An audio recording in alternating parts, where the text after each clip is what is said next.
Жоолук салынууңуз сизге кандай таасир берди кийинки жашооңузга? Жоолук салынганга чейинки жана кийинки?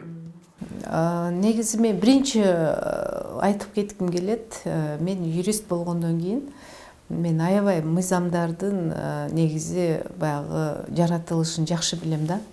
Анан биздин конституция боюнча биз светтик өлкөбүз. Мен мисалы парламентке келип алып туруп бир кандайдыр ушул тарапта өзгөртүү киргизген максатым жок да.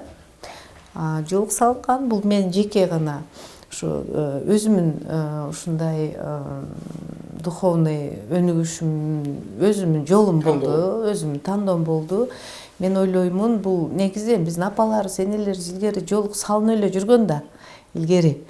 Бул ошондой эле көрүнүш, bundan деле мисалы аябай коркуштун деле кереги жок, мен ойлойм, себеби